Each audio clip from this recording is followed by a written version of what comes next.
السلام عليكم ورحمة الله وبركاته. إن الحمد لله نحمده ونستعينه ونستغفره ونعوذ بالله من شرور أنفسنا ومن سيئات أعمالنا. من يهده الله فلا مضل له ومن يضلل فلا هادي له، وأشهد أن لا إله إلا الله وحده لا شريك له، وأشهد أن محمدا عبده ورسوله. يا أيها الذين آمنوا اتقوا الله حق تقاته ولا تموتن إلا وأنتم مسلمون.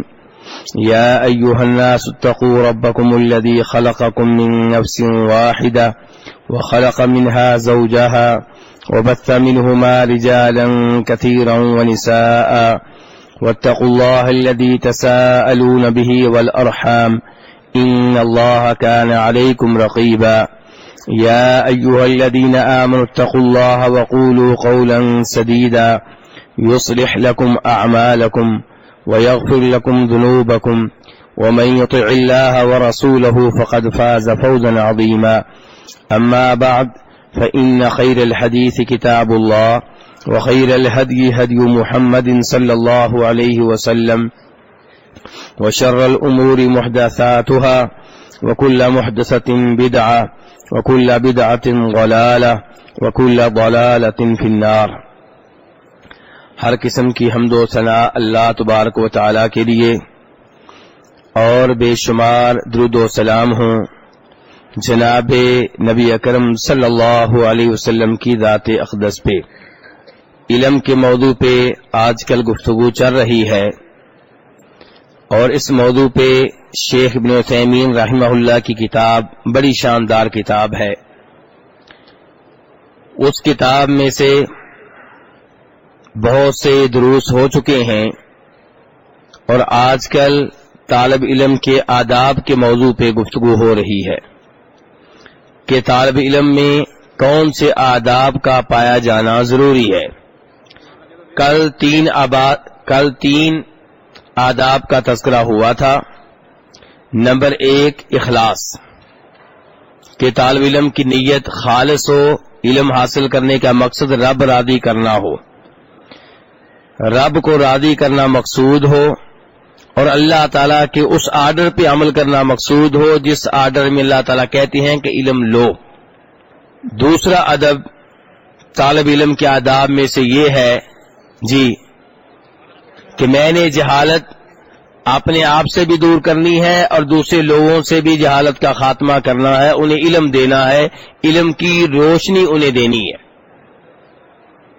اور تیسرے نمبر پہ علم حاصل کرنے کا مقصد یہ ہو کہ میں نے شریعت کا دفاع کرنا ہے۔ اللہ آپ کو جزائے خیر دیں۔ ماشاءاللہ کل کا درس آپ کو یاد ہے۔ اب میرے بھائی چوتھا ادب یہ ہے کہ وہ مسائل جن مسائل میں اختلاف ہے، ان مسائل میں طالب علم کا سینہ کھلا ہونا چاہیے، کشادہ ہونا چاہیے۔ اور یہاں اختلافی مسائل سے مراد کون سے مسائل ہیں؟ وہ مسائل ہیں جن کی بنیاد اجتہاد ہے۔ کچھ مسائل ایسے ہوتے ہیں جن کا تذکرہ قرآن میں ہوتا ہے، نبی علیہ الصلوۃ والسلام کی احادیث میں ہوتا ہے، وہاں دل اتنا کشادہ نہیں ہونا چاہیے، وہاں دل تنگ ہی بہتر ہے۔ قرآن کی آیت آ گئی ہے، اب قرآن کی آیت ہی لینی ہے، کہیں اور نہیں جانا۔ حدیث آ گئی ہے، حدیث پہ ہی عمل کرنا ہے، کہیں اور نہیں جانا۔ لیکن وہ مسائل جن کا حل واضح طور پہ قرآن میں نہ ہو، نبی علیہ الصلوۃ والسلام کی صحیح احادیث میں نہ ہو، بلکہ ان کی بنیاد اجتہاد پہ ہو، وہاں ایک طالب علم کا سینہ کشادہ ہونا چاہیے۔ شیخ نے آگے چل کر اس کی مثال بھی دی ہے۔ رکوع کے بعد ہاتھ باندھنے ہیں کہ ہاتھ چھوڑنے ہیں؟ آپ میں سے کئی بھائیوں نے یہاں دیکھا ہوگا، اور کئی لوگوں نے پہلی بار دیکھا ہوگا کہ رکوع کے بعد یہاں پہ بہت سے لوگ ہاتھ باندھتے ہیں۔ اب یہ آپ لوگوں کے لیے نئی چیز ہے، تو اب یہ وہ مسئلہ ہے جس میں گنجائش ہے ہاتھ باندھنے کی بھی اور ہاتھ چھوڑنے کی بھی، آگے چل کے دلائل آئیں گے۔ تو ایسے مسائل میں طالب علم کو وسعت ظرفی سے کام لینا چاہیے. ایسے ہی آپ دیکھ لیں یہ رفع الیدین کا مسئلہ ہے, اس کی بنیاد تو حدیث پہ ہے, لیکن یہاں پہ آپ یہ تو کریں کہ کسی کو صحیح نماز کا طریقہ بتائیں, رفع الیدین کی احادیث بتائیں, لیکن رفع الیدین نہ کرنے والے کو مارنا, اس کی پٹائی کرنا, اسے مسجد سے نکال دینا. ایسے ہی وہ لوگ جو رفع الیدین کے قائل نہیں ہیں, اگر ان کے پاس کوئی دلیل ہے, صحیح حدیث سے ثابت ہے تو دی, لیکن رفع الیدین نہ کرنے والوں کو اپنی مسجد سے نکال دینا, ان کی انگلیاں توڑ ڈالنا اور یہ سمجھنا کہ ان کی وجہ سے مسجد پلید ہو گئی ہے, اس حد تک پہنچ جانا, یہ ایک طالب علم کو زیب نہیں دیتا. اور عجیب و غریب بات یہ ہے کہ آپ مجھ سے بہتر جانتے ہوں گے کہ ایسا زمانہ رہا ہے اور کچھ علاقوں میں اب بھی موجود ہے کہ جس کی وجہ سے مسجد پلید ہوتی تھی اسی سے مطالبہ کرتے تھے کہ مسجد تو نے دھونی ہے. بھئی اسی کی وجہ سے مسجد پلید ہوئی ہے, وہ دھوئے گا تو کیسے پاک ہوگی, ہو جائے گی پاک. تو یہ عجیب و غریب سختیاں وغیرہ یہ ایک طالب علم میں نہیں ہونی چاہیے. تو بہرحال اب آتے ہیں کتاب کے مؤلف کی عبارت کی طرف. وہ کہتے ہیں چوتھا ادب یہ ہے جو ایک طالب علم میں ہونا ضروری ہے کہ اختلافی مسائل میں سینہ کشادہ ہونا چاہیے. آپ اپنے دلائل دیں, اس میں کوئی اعتراض نہیں ہے, لیکن دوسرے کو کافر سمجھنے تک نہ جائیں. ان یکون صدرہ رحبا فی مواطن الخلاف الذی مصدرہ الاجتہاد. کتاب کے مؤلف کہتے ہیں کہ وہ اختلافی مسائل جن کی بنیاد اجتہاد پہ ہے. علماء کرام کی کاوش ہے کہ انہوں نے کسی نے کہہ دیا یہ چیز حلال ہے, کسی نے کہہ دیا حرام ہے, واضح طور پہ اس کے پیچھے کوئی آیت یا حدیث نہیں ہے. یہ جو اختلافی مسائل ہیں یہاں طالب علم کا سینہ جو ہے وہ کشادہ ہونا چاہیے. لأن مسائل الخلاف بین العلماء. کتاب کے مؤلف کہتے ہیں کہ وہ مسائل جن میں علماء کرام میں اختلاف ہے یہ دو طرح کے ہیں. نمبر ایک, اما ان تکون مما لا مجال للاجتهاد فيه ويكون الامر فيها واضحا فهذه لا يعذر احد بمخالفتها. کچھ وہ مسائل ہیں جن میں اجتہاد کی کوئی گنجائش نہیں ہے. اجتہاد کی کیوں؟ کیونکہ قرآن موجود ہے, حدیث موجود ہے اس مسئلے میں. تو کچھ مسائل ایسے ہیں جن میں اجتہاد کی گنجائش اور معاملہ ان میں بالکل واضح ہے. تو یہاں پہ جو قرآن کی آیت کی یا نبی اسلام کی حدیث کی مخالفت کرے گا ہم اسے معذور نہیں جانیں گے, اس کا کوئی عذر قابل قبول نہیں ہے. وَإِمَّا أَن تَكُونَ مِمَّا لِلْإِجْتِهَادِ فِيهَا مَجَالٌ فَهَذِهِ يُعْذَرُ فِيهَا مَنْ خَالَفَهَا. کچھ مسائل ایسے ہوتے ہیں جن کی بنیاد اجتہاد پہ ہوتی ہے, ان میں واضح طور پہ کوئی آیت نہیں ہوتی, واضح طور پہ کوئی حدیث نہیں ہوتی, یہاں پہ جو مخالفت کرے گا ہم اسے معذور جانیں گے. وَلَا يَكُونُ قَوْلُكَ حُجَّةً عَلَى مَنْ خَالَفَكَ فِيهَا. اور یہ مسائل جن کی بنیاد اجتہاد پہ ہے, ان مسائل میں آپ کا موقف دوسرے کے خلاف حجت نہیں ہوگا, کیونکہ اگر آپ کہیں گے میری بات حجت ہے جبکہ اس مسئلے میں واضح طور پہ آیت یا حدیث نہیں ہے تو دوسرا کہہ سکتا ہے کہ میری بات حجت ہے. تو ایسے مسائل جن میں واضح طور پہ قرآن و حدیث سے کوئی چیز نہ ملے, یہ جو مسائل ہیں ایسے اختلافی مسائل, ان میں آپ کا سینہ کشادہ ہونا چاہیے. کتاب کے مؤلف کہتے ہیں وَأَنَا أُرِيدُ بِهَذَا مَا لِلرَّأْيِ فِيهِ مَجَال. میری مراد وہ مسائل ہیں جن مسائل میں اختلاف رائے کی گنجائش ہے. وَيَسَعُ الْإِنسَانَ فِيهِ الْخِلَافِ. جن مسائل میں اختلاف کرنا ممکن ہے. أَمَّا مَنْ خَالَفَ طَرِيقَ السَّلَفِ كَمَسَائِلِ الْعَقِيدَةِ فَهَذِهِ لَا يُقْبَلُ مِنْ أَحَدٍ مخالفت ما كان علیہ السلف الصالح. لیکن وہ مسائل جن میں صحابہ کرام سے, سلف صالحین سے کوئی قول ثابت ہے, ان کا ایک ہی طریقہ چلا آ رہا ہے, جیسا کہ عقیدہ کے مسائل ہیں, یہاں پہ جو سلف صالحین کی مخالفت کرے گا اس کا کوئی بھی عذر قابل قبول نہیں ہے. لیکن فی المسائل الاخرى التي للرأي فيها مجال، لیکن کچھ مسائل ایسے ہیں جن میں اختلاف رائے کی گنجائش ہے، فلا ينبغي ان يتخذ من هذا الخلاف مطعن في الاخرين او يتخذ منها سبب للعداوة والبغضاء. تو دیگر جو اختلافی مسائل ہیں جن میں واضح طور پہ دلائل نہیں ملتے، جن میں سلف صالحین کا موقف واضح نہیں ہے، ان مسائل میں اگر کوئی آپ سے اختلاف کرے تو اسے طعن و تشنیع کا نشانہ بنانا، اس سے بغض و عداوت رکھنا یہ مناسب نہیں ہے. فالصحابۃ رضی اللہ عنہم یختلفون فی امور کثیرہ. کتاب کے مؤلف کہتے ہیں صحابہ کرام کا آپس میں بہت سے مسائل میں اختلاف تھا. ومن اراد ان يطلع على اختلافهم فليرجع الى الاثار الواردة عنهم يجد الخلاف فی مسائل کثیرہ. جو چاہتا ہے کہ مجھے وہ مسائل بتائے جائیں جن مسائل میں صحابہ کرام میں اختلاف تھا، اسے چاہیے کہ ان آثار کا، ان اقوال کا مطالعہ کرے جن میں صحابہ کرام کے اختلاف کا تذکرہ موجود ہے.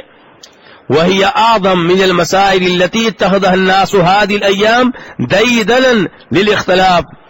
اور ان صحابہ کرام کے وہ مسائل جن میں ان میں اختلاف تھا وہ ان مسائل سے کہیں بڑے ہیں. جن مسائل میں آج کل اختلاف ہوتا ہے تو کچھ لوگ وہاں اپنی عادت بنا لیتے ہیں کہ ہم نے دوسرے کی مخالفت کرنی ہے، حتیٰ کہ پارٹی بازی شروع ہو جاتی ہے، اور ایک آدمی کہتا ہے کہ میں اس عالم دین کے ساتھ ہوں، دوسرا کہتا ہے میں اس کے ساتھ ہوں، میں اس جماعت کے ساتھ ہوں، میں اس جماعت کے ساتھ ہوں. کأن المسألة مسألة احزاب فهذا خطأ. اور معاملہ ایسے پھر ہوتا ہے جیسے پارٹی بازی ہے، ہر آدمی اپنے مسلک کی تائید کر رہا ہے، ہر آدمی اپنی جماعت کی تائید کر رہا ہے. یہ نہیں دیکھے گا حق کدھر ہے، یہ نہیں دیکھنا کہ حق کدھر ہے. کیا دیکھنا ہے میرے مسلک والے کیا کہہ رہے ہیں، میرے مولوی صاحب کیا کہہ رہے ہیں. جو میرے مسلک نے کہہ دیا بس وہی حق ہے. من ذلك مثلا، کتاب کے مؤلف کہتے ہیں میں ایک مثال دیتا ہوں. کأن يقول احد اذا رفعت من الركوع فلا تضع يدك اليمنى على اليسرى. جیسا کہ کوئی آدمی یہ کہے کہ جب آپ رکوع سے اٹھیں تو دایاں ہاتھ بائیں ہاتھ پہ نہ رکھیں، بل ارسلها، بلکہ ہاتھوں کو چھوڑ دیں، الى جنبی، اپنے ہاتھوں کو چھوڑ دیں اپنی رانوں کی سائڈ پہ. فإن لم تفعل، اگر آپ یہ نہیں کریں گے تو آپ بدعتی ہیں. یعنی کہ کچھ لوگ ہاتھ چھوڑتے ہیں، اب کچھ لوگ ہاتھ باندھتے ہیں. اب ہاتھ چھوڑنے والا ہاتھ باندھنے والے سے کہے کہ اگر آپ ہاتھ باندھے رکھیں گے تو آپ بدعتی ہیں، تو یہ غلط ہوگا. کہتے ہیں کتاب کے مؤلف کلمۃ مبتدع لیست ہینۃ علی النفس. بدعتی کہہ دینا کسی کو یہ کوئی آسان بات نہیں ہے. اذا قال لي هذا سيحدث في صدري شيء من الكراهه. اگر کوئی مجھ سے کہے کہ تو بدعتی ہے اس وجہ سے کہ تو رکوع کے بعد ہاتھ باندھتا ہے، تو میرے سینے میں اس کے بارے میں نفرت پیدا ہوگی. لأن الانسان بشر، کیونکہ میں بشر ہوں، انسان بشر ہے. وَنَحْنُ نَقُولُ هَذِهِ الْمَسْأَلَةِ فِيهَا سَعَةٌ. ہم یہ کہتے ہیں کہ یہ جو مسائل ہیں ان میں اختلاف کی گنجائش ہے. اما ان يضعها او يرسلها، کوئی ہاتھ باندھ لے رکوع کے بعد. کس کی بات ہو رہی ہے؟ رکوع کے بعد کوئی ہاتھ باندھ لے یا چھوڑ دے، یہ گنجائش ہے. وَلِهَذَا نَصَّ الْإِمَامُ أَحْمَدُ رحمہ اللہ على أنه يخير بين أن يضع يده اليمنى على اليسرى وبين الإرسال. اسی لیے امام احمد فرماتے ہیں کہ نمازی کو اختیار ہے کہ رکوع کے بعد ہاتھ باندھنے ہیں تو باندھ لے، چھوڑنے ہیں تو چھوڑ دے. لأن الأمر في ذلك واسع، کیونکہ اس میں گنجائش ہے، یہ معاملے میں وسعت ہے، اس مسئلے میں وسعت ہے. اچھا میرے بھائیو، اب یہ بات ہو رہی ہے کس جگہ کی؟ رکوع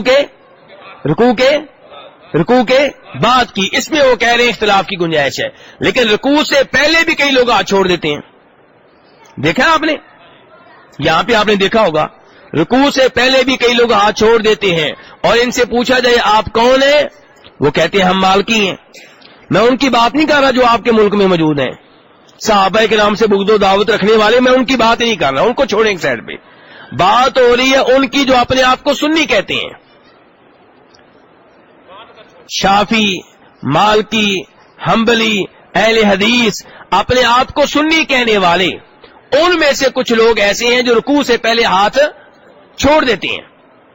ان سے پوچھا جائے آپ کون ہیں، کہتے ہیں ہم امام مالک کو ماننے والے ہیں. تو بھئی امام مالک کی کتاب پڑھ کر دیکھیں. امام مالک کی باقاعدہ حدیث کی کتاب ہے، اس کا نام کیا ہے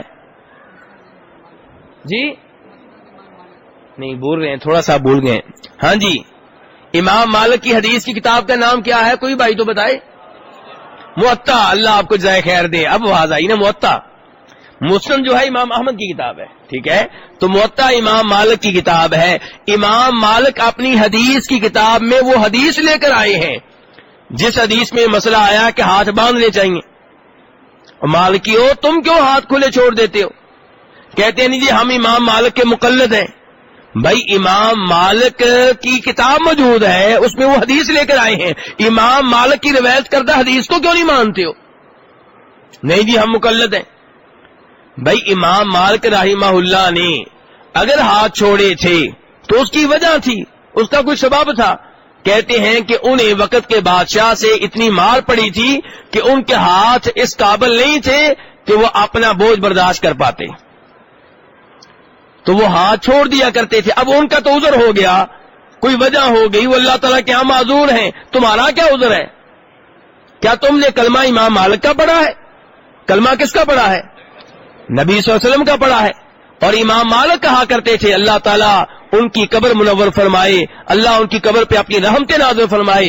امام مالک کہا کرتے تھے کہ ہم میں سے ہر ایک کی بات لی بھی جا سکتی ہے اور ہماری باتیں ریجیکٹ بھی ہو سکتی ہیں، لیکن ایک ہی شخصیت ہے جن کی ہر بات ماننا ضروری ہے، اور وہ کون ہے؟ جناب محمد صلی اللہ علیہ وسلم. ایک ہی انسان ہے بس، دوسرا کوئی نہیں ہے. کوئی صحابی بھی ایسے نہیں ہے کہ جن کی ہر بات ماننی ضروری ہو. جن کی ہر بات ماننی ضروری ہے وہ کون ہے؟ نبی صلی اللہ علیہ وسلم بس. تو اس لیے میرے بھائیو، اب یہ جو رکوع سے پہلے جو ہاتھ باندھنے اور چھوڑ دینے، یہاں پہ جو اختلاف کرے گا ہم وہاں پہ اس سے بات کریں گے، اس پہ انکار کریں گے، اسے سمجھائیں گے، یہاں خاموش نہیں رہیں گے. لیکن رکوع کے بعد جو ہاتھ باندھنے چھوڑ دینے ہیں، یہاں پہ شیخ صاحب کہہ رہے ہیں، کتاب کے مؤلف کہہ رہے ہیں اختلاف کی گنجائش موجود ہے. کہتے ہیں اب آپ کہیں گے آپ کی کیا رائے ہے اس مسئلے میں؟ کہتے ہیں ولیکن ما ہی سنت عند تحریر هذه المسئلہ، یہ مسئلہ جو ہے اگر ہم اس کا دراسہ کریں، اس کی اسٹڈی کریں، اس کی تحقیق کریں تو سنت طریقہ ہے کیا؟ کس مسئلے میں؟ رکوع کے بعد. رکوع سے پہلے کی بات تو ختم ہو گیا یہ سب، اب بات ہو رہی ہے رکوع کے بعد کی. میرے بھائی مجھے چراغ تلے اندھیرا نظر آ رہا ہے. کئی بھائی میرے قریب بیٹھ کے درس کی بجائے کچھ اور کر رہے ہیں، تو یہ مناسب نہیں ہے. چلے جی، کہتے ہیں اب آپ پوچھیں گے سنت طریقہ کیا ہے پھر اس مسئلے میں؟ کس مسئلے میں؟ رکوع کے بعد کہنا، رکوع کے بعد ہاتھ چھوڑنے اور باندھنے میں. تو کہتے ہیں فل جواب، میرا جواب یہ ہے السنہ ان تضع یدک الیمنی علی الیسری. میرے نزدیک سنت طریقہ یہ ہے کہ آپ رکوع کے بعد دایاں ہاتھ بائیں ہاتھ پہ رکھیں، اذا رفعت من الرکوع، جب رکوع سے آپ سر اٹھائیں، کما تضعها اذا كنت قائما، جیسا کہ آپ ہاتھ باندھتے ہیں رکوع سے پہلے. والدلیل، دلیل کیا ہے؟ کہ دلیل بخاری شریف کی حدیث ہے جسے سہل بن سعد روایت کرتے ہیں نبی صلی اللہ علیہ وسلم سے. سہل بن سعد کون ہیں؟ صحابی ہیں. سہل بن سعد الساعدی رضی اللہ تعالیٰ عنہ کہتے ہیں کان الناس یؤمرون ان یضع الرجل یدہ الیمنی علی ذراع الیسری فی الصلاۃ، کہ لوگوں کو حکم تھا، لوگوں کو کیا تھا؟ بہتر ہوا کہ حکم ہوا؟ حکم تھا. لوگوں کو حکم تھا کہ آدمی نماز میں دایاں ہاتھ بائیں بازو پہ رکھے. نماز میں دایاں ہاتھ کس پہ رکھے؟ بائیں بازو پہ. دایاں ہاتھ کہاں رکھے؟ بائیں. دایاں ہاتھ بائیں بازو پہ رکھے، یہ دیکھیں. اور دوسری حدیث میں آتا ہے کہ آپ نے نماز پڑھی تو آپ کا دایاں ہاتھ بائیں ہاتھ کی ہتھیلی پہ بھی تھا، کلائی پہ بھی تھا، بازو پہ بھی تھا. تو اس لحاظ سے ہاتھ رکھنا زیادہ بہتر ہوگا کہ آپ ایسے ہاتھ رکھیں اور آپ کا دایاں ہاتھ کچھ ہتھیلی پہ آ جائے، کچھ کلائی پہ آ جائے، کچھ بازو پہ آ جائے، سب حدیث پہ عمل ہو جائے. تو بہرحال اس حدیث میں کیا کہا جا رہا ہے کہ لوگوں کو حکم تھا کہ دایاں ہاتھ بائیں بازو پہ رکھے نماز میں. یہاں یہ نہیں آیا رکوع سے پہلے کہ رکوع کے بعد کیا ہے نماز میں. اب سجدے میں اس پہ عمل ہو سکتا ہے کیونکہ سجدے میں دائیں ہاتھ کہاں ہوگا زمین پہ ہوگا. رکوع میں اس پہ عمل ہو سکتا ہے نہیں کیونکہ رکوع میں دائیں ہاتھ کہاں ہوگا گھٹنے پہ ہوگا. دو سجدوں کے درمیان اس پہ عمل ہو سکتا ہے کیونکہ وہاں پہ ہاتھ کدھر ہوتا ہے رانوں پہ ہوتا ہے گھٹنے پہ ہوتا ہے. تو پھر یہ کون سی حالت باقی رہ گئی رکوع سے پہلے کی رکوع کے بعد کی. وہ کہتے ہیں آپ غور کریں کتاب کے مؤلف کہہ رہے ہیں آپ غور کریں ہر یرید بذالک فی حال السجود کیا اس حدیث سے مراد سجدے کی حالت ہے بالکل نہیں. اور یرید بذالک فی حال رکوع کی حالت ہے بالکل نہیں. اور یرید بذالک فی حال رکوع تشہد کی حالت ہے بالکل نہیں. لا بل یرید بذالک فی حالت القیام اس سے مراد قیام کی حالت ہے کھڑے ہونے کی حالت ہے. وذالک یشمل القیام قبل الرکوع والقیام بعد الرکوع تو حدیث میں وہ قیام بھی داخل ہے جو رکوع سے پہلے ہوتا ہے وہ بھی داخل ہے جو رکوع کے بعد ہوتا ہے. کہتے ہیں میرے نزدیک تو پھر یہ ہے لیکن شیخ کہتے ہیں کہ میرے نزدیک آپ ہاتھ چھوڑ بھی سکتے ہیں لیکن ہاتھ باندھنے والے کو آپ بدتی کہیں یہ اچھی بات نہیں ہے. فَيَجِبُ أَلَّا نَأْخُذَ مِنْ هَذَا الْخِلَافِ بَيْنِ الْعُلَمَاءِ سَبَبًا لِلشِّقَاقِ وَالنِّزَاعِ کہتے ہیں اس اختلاف کو لڑائی جھگڑے کی بنیاد بنا لینا سبب بنا لینا یہ جو ہے یہ مناسب نہیں ہے. لِأَنَّنَا كُلَّنَا نُرِيدُ الْحَقَّ ہم سب حق کی تلاش میں ہیں. ہم سب کس کی تلاش میں ہیں اگر واقعی کو حق کی تلاش میں میرے بھائی اصول یاد رکھیے گا اگر واقعی کو حق کی تلاش میں ہو پھر وہ یہ کہے یا وہ کہے اس میں نرمی ہے. لیکن ایک آدمی حق کی تلاش میں نہیں ہے وہ کہتا ہے کہ بس جو میرے مسلک نے کہہ دیا میری جماعت نے کہہ دیا میرے پیر صاحب نے کہہ دیا وہی حق ہے یہ حق کی تلاش میں نہیں ہے بلکہ یہ حق کو پیر صاحب کے مطابق بنانا چاہتا ہے یہ حق کو اپنی جماعت کے مطابق یہ حق پہ نہیں ہے. کہتے ہیں کہ ہم سب حق کی تلاش میں ہیں وَكُلُّنَا فَعَلَ مَا أَدَّى اجْتِهَادُ إِلَيْهِ ہم سب نے وہ کیا ہے جو ہمارے اجتہاد نے کہا ہے.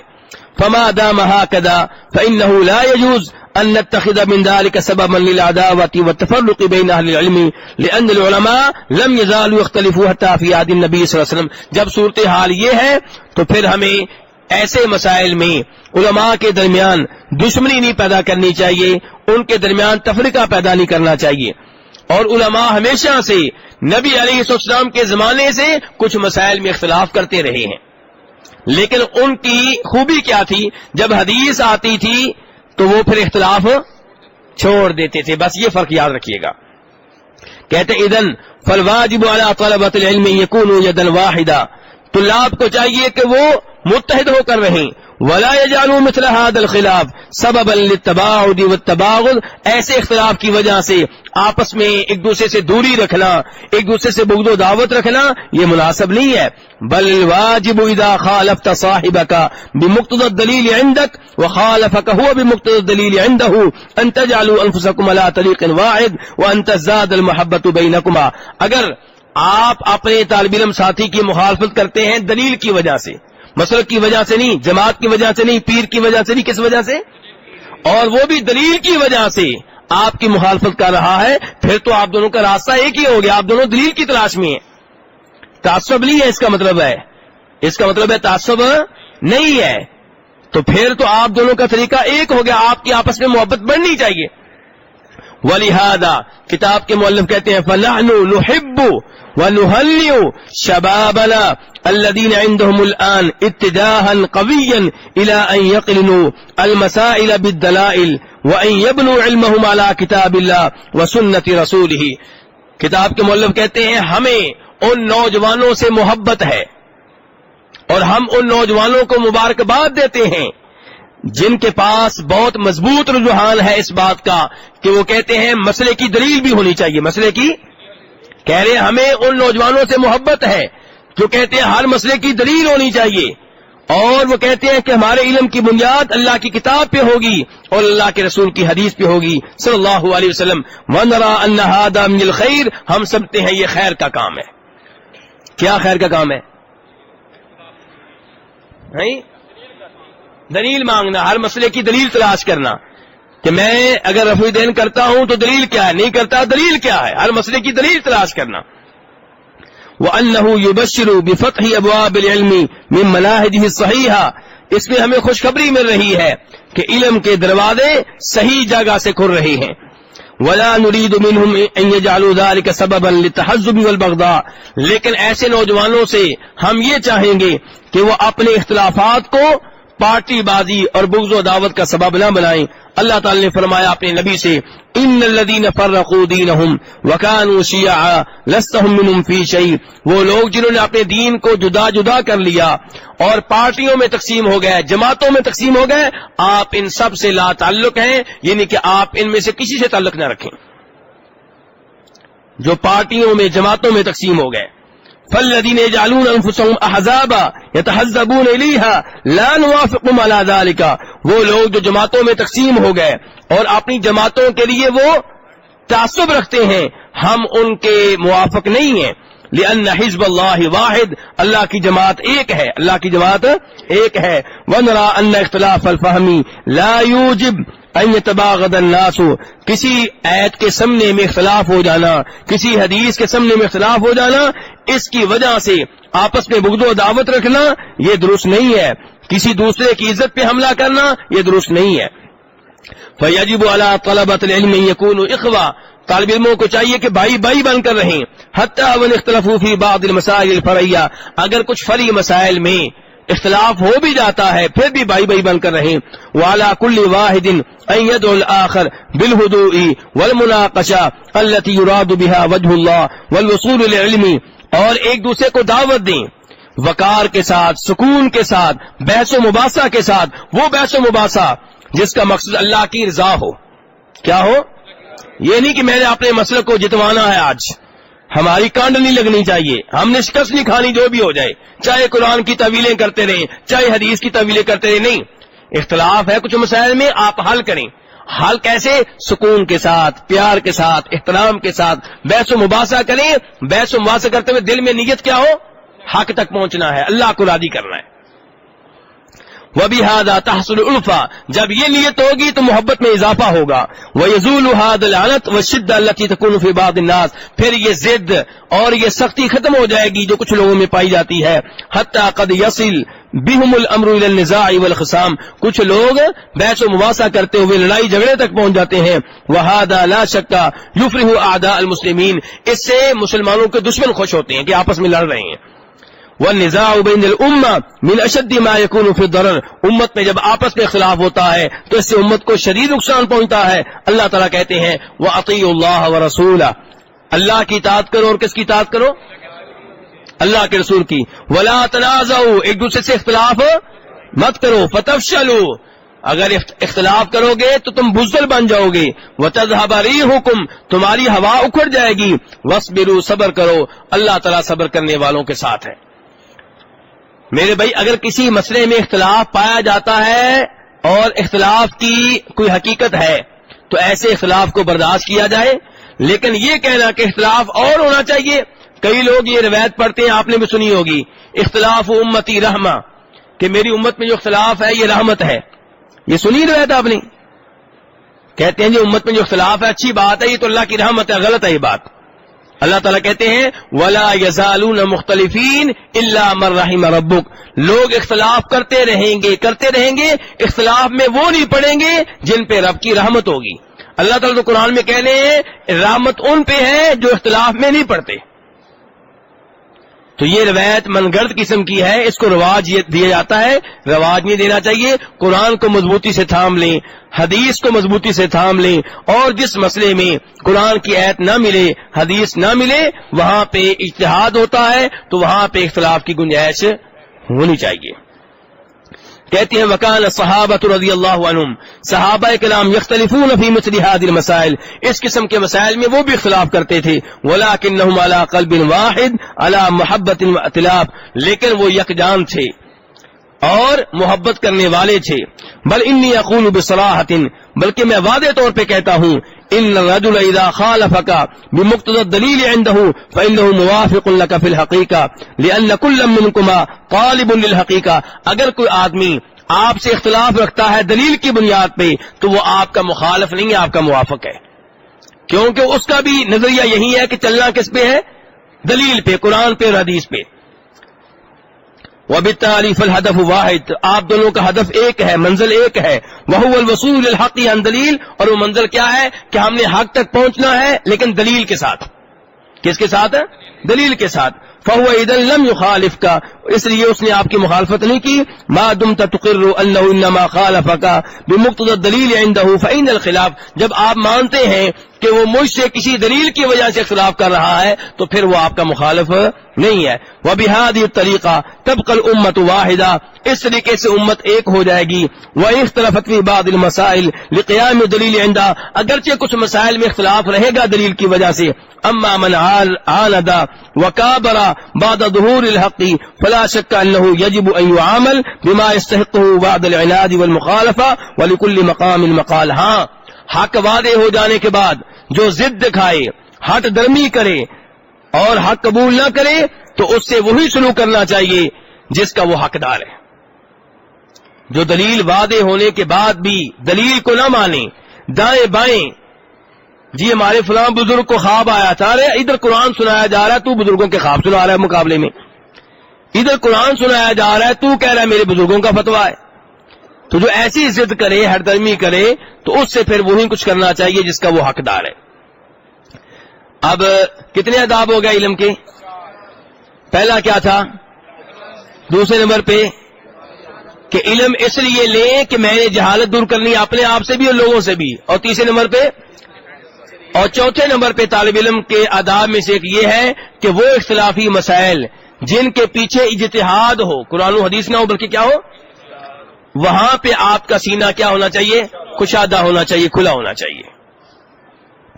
اب کہتے ہیں پانچواں ادب کہ جو علم لیا ہے اس پہ عمل بھی کریں. پانچواں ادب کیا ہے طالب علم کے آداب میں سے؟ جو علم لیا اس پہ عمل بھی کریں.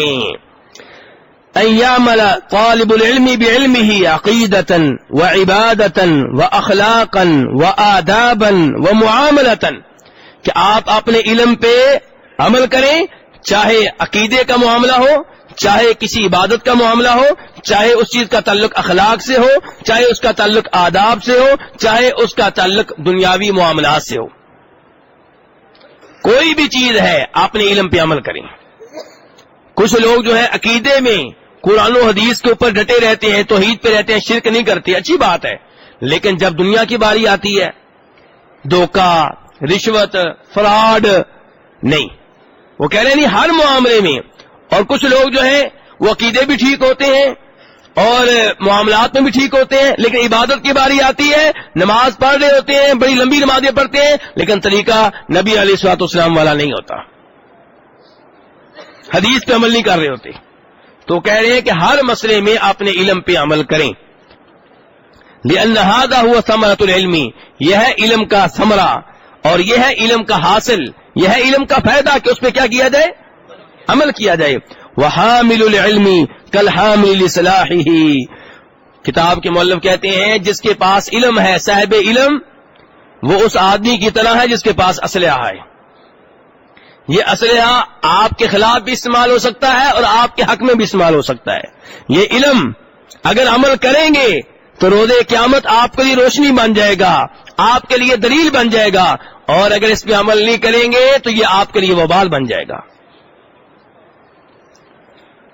کہتے ہیں وَلِهَذَا ثَبَتَ عَنِ النَّبِيِّ صلی اللہ علیہ وسلم انه قال القرآن حجۃ لک او علیک. صحیح حدیث میں آتا ہے، مسلم شریف کی حدیث ہے، نبی علیہ الصلوۃ والسلام فرماتے ہیں قرآن یا آپ کے حق میں دلیل بنے گا یا آپ کے خلاف دلیل بنے گا. آپ کے حق میں کب دلیل بنے گا؟ جب تلاوت کریں گے، سمجھیں گے، عمل کریں گے.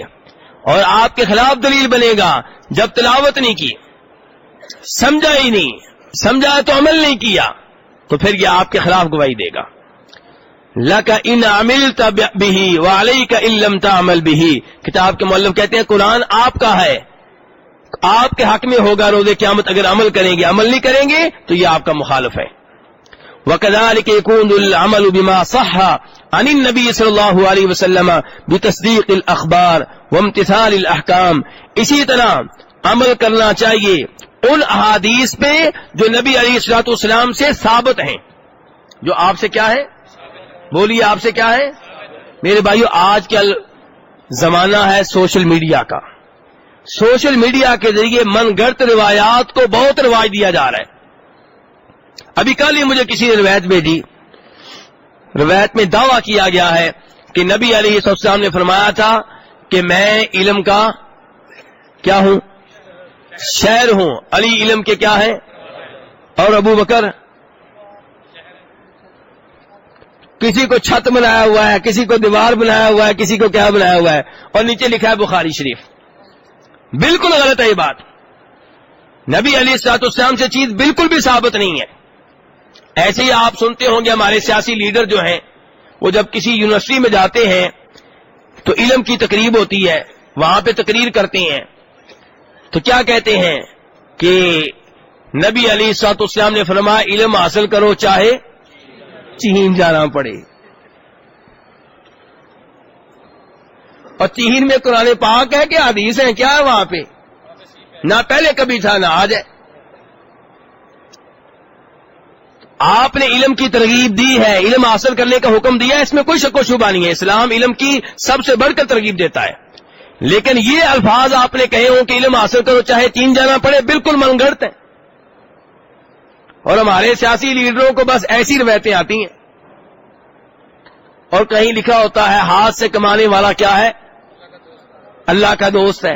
ہاتھ سے کمانا اچھی بات ہے, اسلام ترغیب دیتا ہے, اس میں کچھ شبہ نہیں. لیکن یہ کہنا کہ یہ الفاظ باقاعدہ اللہ کے رسول کے ہیں, یہ بھی غلط ہے. پھر آپ میں سے اکثر بھائی الفاظ سنتے ہوں گے بلکہ کہتے بھی ہوں گے کہ نبی علیہ السلام وجہ کائنات ہیں. ایسے ہی ہے؟ وجہ کائنات کا مطلب کیا؟ کہ کائنات آپ کی وجہ سے بنی ہے, آپ سبب کائنات ہیں. اور کئی کہتے ہیں آپ کیا ہیں؟ صاحب لولاک. کیا کہتے ہیں؟ بولیے.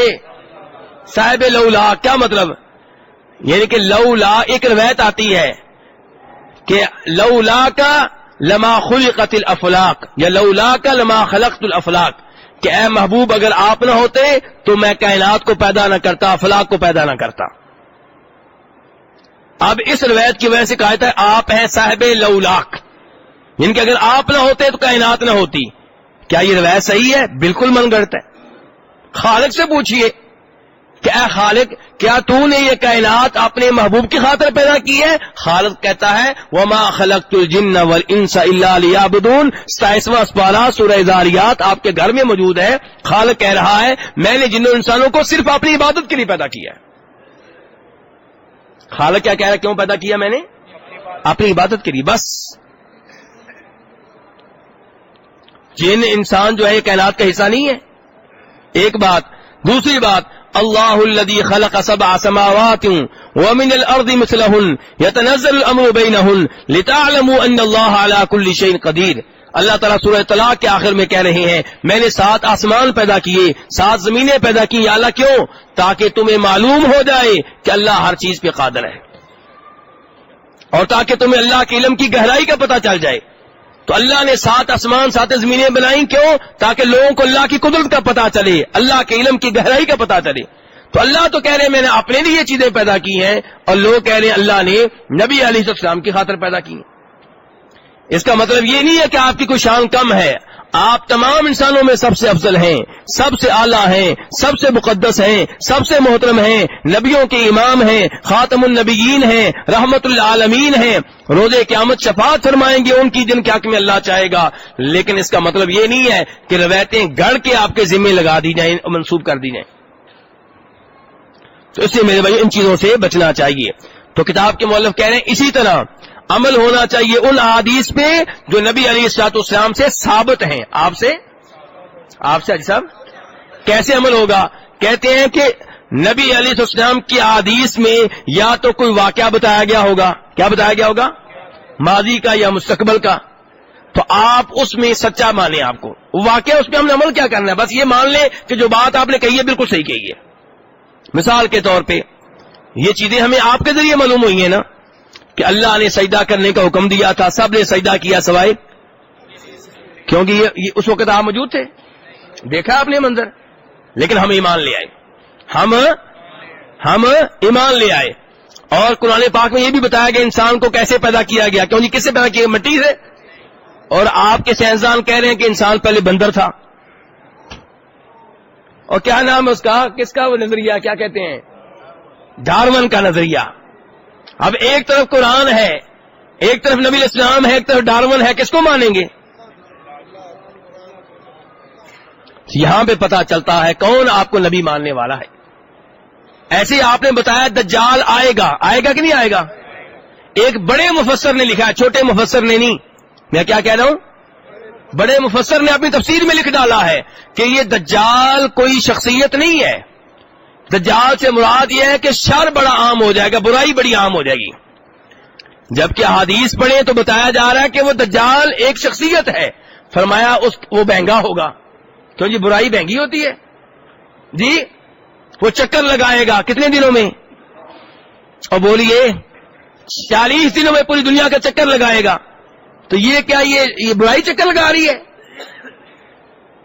پھر آپ بتا رہے ہیں کہ اس کی آنکھیں کیسی ہوں گی, بال کیسے ہوں گے, ساری چیزیں آپ بتا رہے ہیں. اور یہ کہ اس کی آنکھوں کے درمیان کیا لکھا ہوگا. اور یہ مفسر صاحب کیا کہہ رہے ہیں کہ یہ دجال کوئی شخصیت نہیں ہے, اس سے مراد یہ ہے کہ برائی عام ہو جائے گی. یہ ہے تعویلیں کرنے والے, یہ ہے احادیث کے منکر. اور ہمارا کام کیا ہے کہ آپ کی حدیث پہ آنکھیں بند کر کے عمل کرنا نہیں. آپ کی جو واقعات آپ نے بتائے ان میں آپ کو سچا جانا, تصدیق کرنا, چاہے وہ ماضی کے واقعات ہوں چاہے, اور جو آپ نے آرڈر دیے ہیں ان پہ عمل کرنا. کیونکہ آپ کی حدیثیں دو طرح ہوں گی, یا اس میں واقعہ بتایا گیا ہوگا یا اس میں کوئی بوریا حساب آرڈر دیا گیا ہوگا, حکم ہوگا. جہاں پہ حکم ہے یہ کام کریں یا نہ کریں وہاں پہ ہم نے عمل کرنا ہے, اور جہاں پہ واقعہ بتایا گیا وہاں پہ کیا کرنا ہے, مان لینا ہے کہ بالکل صحیح کہا آپ نے. کیا ماننا ہے کہ بالکل سچ کہا ہے. آپ کے ٹی وی چینل پہ ایک مولوی صاحب آتے ہیں داڑھی منڈے. کیسے مولوی صاحب آتے ہیں؟ داڑھی بالکل کلیئر. وہ کبھی موسیقی کو جائز قرار دیتے ہیں, کبھی مردوں عورتوں کے اختلاط کو جائز قرار دیتے ہیں, کبھی مسافے کو جائز قرار دیتے ہیں, اور کبھی وہ کہتے ہیں کہ قادیانی کو بھی ہم کافر نہیں کہہ سکتے. ٹھیک ہے, اس قسم کی باتیں کرتے ہیں. ایسے لوگوں سے دور رہنا ہے. داڑھی تو ان کے اپنی سرے سے آئی نہیں, دوسروں کو کیا وہ رکھوائیں گے. یہ تو ان کے نزدیک دین کا حصہ ہی نہیں ہے. داڑھی ان کے نزدیک دین کا حصہ نہیں ہے. نعوذ باللہ من ذالک. تو کہنے کا مطلب یہ لوگ ہیں اپنے عقل کے ذریعے حدیث کو ریجیکٹ کرنے والے. کس کے ذریعے بولیے حاجی صاحب؟ اپنی عقل کے ذریعے احادیث کو ریجیکٹ کرنے والے. ہم نے ان کو ریجیکٹ کرنا ہے. جو آپ کی حدیث کو ریجیکٹ کرنے والے ہیں ہمارے نزدیک وہ خود ریجیکٹ ہیں. تو اذا جاء الخبر من اللہ, کتاب کے مؤلف کہتے ہیں جب حدیث یا کوئی بات اللہ کی طرف سے آئے, اللہ کے رسول کی طرف سے آئے, فصدقہ, اس کی تصدیق کرو, کو میں ایمان لے آیا. وخذہ بالقبول والتسلیم, اور اسے لے لو, قبول کر لو, تسلیم کر لو.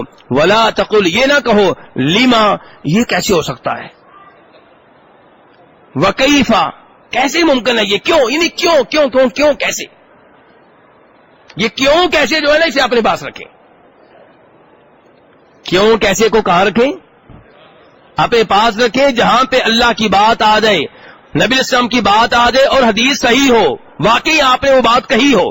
کچھ روایتیں من گھڑت ہوتی ہیں, ان کے تو ہم بھی مخالف ہیں, لیکن جو روایت ثابت ہو جائے کہ آپ نے کہی ہے, پھر ہماری عقل مانے نہ مانے ہم نے مان لینی ہے. ابو بکر صدیق رضی اللہ عنہ نے کیا کیا تھا؟ مشرکین مکہ نے کہا, او ابو بکر سنا ہے تمہارا دوست کیا کہہ رہا ہے؟ وہ کہہ رہا ہے میں ایک ہی رات میں بیت المقدس بھی گیا ہوں, مسجد اقصی بھی گیا ہوں, 7 آسمانوں پہ بھی گیا ہوں, اور واپس مکہ بھی آ گیا ہوں. اللہ اکبر, اسے کہتے ہیں ایمان. ابو بکر صدیق نے کہا کیا واقعی انہوں نے یہ بات کہی ہے؟ کہا بالکل کہی ہے. وہ بڑے خوش ہو گئے, شاید یہ شک میں پڑ گیا ہے. ابو بکر نے کہا واقعی انہوں نے بات کہی ہے؟ کہا کہی. کہا پھر میں ایمان لاتا ہوں. ہاں, یہ پہلے تصدیق کی ہے کہ روایت ثابت ہے کہ نہیں, کہ واقعی یہ بات کہی ہے کہ نہیں کہی, یہ تصدیق کرنی ہے. کہیں روایت ضعیف تو نہیں, کہیں روایت من گھڑت تو نہیں. تو پوچھا کیا واقعی آپ نے بات کہی ہے؟ ہاں جی کہی ہے. کہا میں اس پہ ایمان لاتا ہوں کہ صبح و شام ان پہ وحی نازل ہوتی ہے, تو یہ کون سی بڑی بات ہے. ایسا ایمان ہونا چاہیے. یہ نہیں کہ قرآن کہے چور کے ہاتھ کاٹ ڈالو, اور یورپ والے کہیں چور کے ہاتھ کاٹ ڈالنے جو ہے یہ ظلم ہے, آپ کہیں بات تو ٹھیک ہے. یہ ایمان ہے آپ کا؟ اور دلائل دینے سے پہلے بات کر رہا ہوں، ہم نے اللہ اللہ کے رسول کی بات پہ آنکھیں بند کر کے ایمان لانا ہے.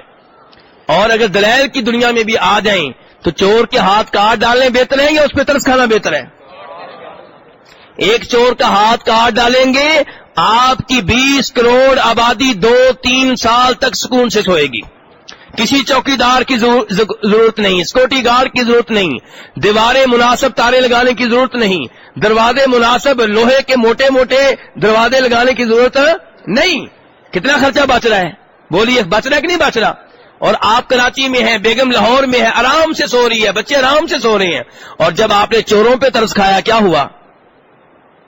پورا ملک پریشان، پورے ملک کی عورتیں پریشان. ہوا چلتی ہے، درخت کے پتے حرکت کرتے ہیں اور عورت ڈرنے لگتی ہے چور آیا. ایسا ہے کہ نہیں ہے؟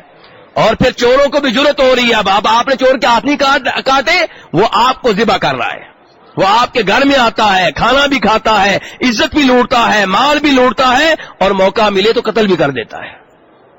یہ آپ نے منظور کر لیا. کہتے ہیں جی یورپ والے بڑے سمجھدار ہیں. کیوں جی؟ واقعی ان کی عقل کوئی خاص قسم کی ہے؟ میرے بھائی اللہ کی بات کے سامنے جو اڑ جائے اس کی عقل کسی کام کی نہیں ہے. تو کتاب کے مؤلف کہتے ہیں فَإِنَّ هَذَا طَرِيقَةُ غَيْرِ الْمُؤْمِنِينَ.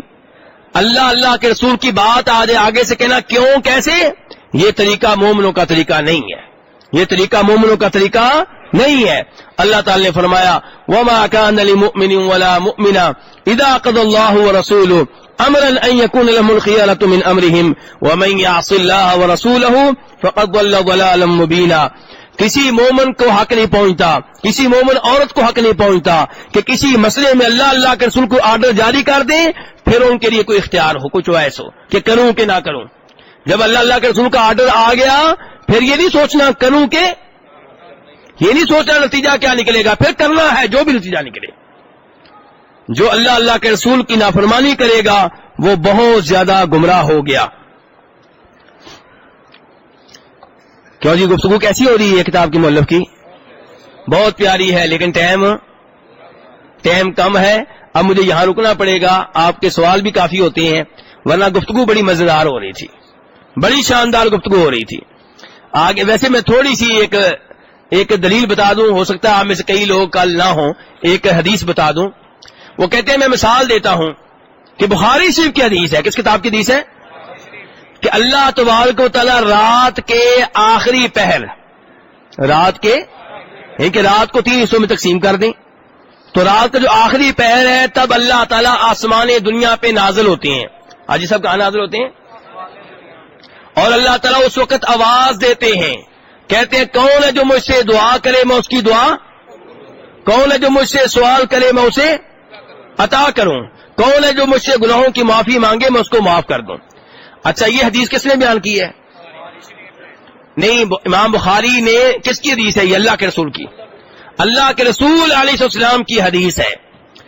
اب کتاب کے مؤلف کہتے ہیں یہ حدیث آپ نے صحابہ کرام کے سامنے بیان کی، انہوں نے یہ نہیں کہا کیوں کیسے، فوراً مان لی، فوراً. اور آج کہتے ہیں افسوس ہوتا ہے، آج ایسے لوگ پیدا ہو چکے ہیں جو کہتے ہیں کیوں کیسے اللہ نازل ہوتا ہوگا، پھر عرش کہاں جاتا ہوگا، پھر عرش خالی ہو جاتا ہوگا. یار اللہ کے بندے، اللہ کے رسول نے بات بتائی فوراً ایمان لیا. وہاں کیا ہوتا ہوگا جو تفصیلات نہیں بتائی گئی ان میں غور کرنے کی ضرورت نہیں ہے. بس یہ ذہن میں رکھ کہ بات مخلوق کی نہیں ہو رہی، خالق کی ہو رہی ہے جو ہر چیز پہ قادر ہے. تو یہ مزید اس پہ گفتگو انشاءاللہ کل ہوگی. لیکن انہوں نے یہ بتایا کہ صحابہ کرام نے حدیث سنی تو انہوں نے اعتراض نہیں کیے، اور آج لوگ اعتراض کرتے ہیں.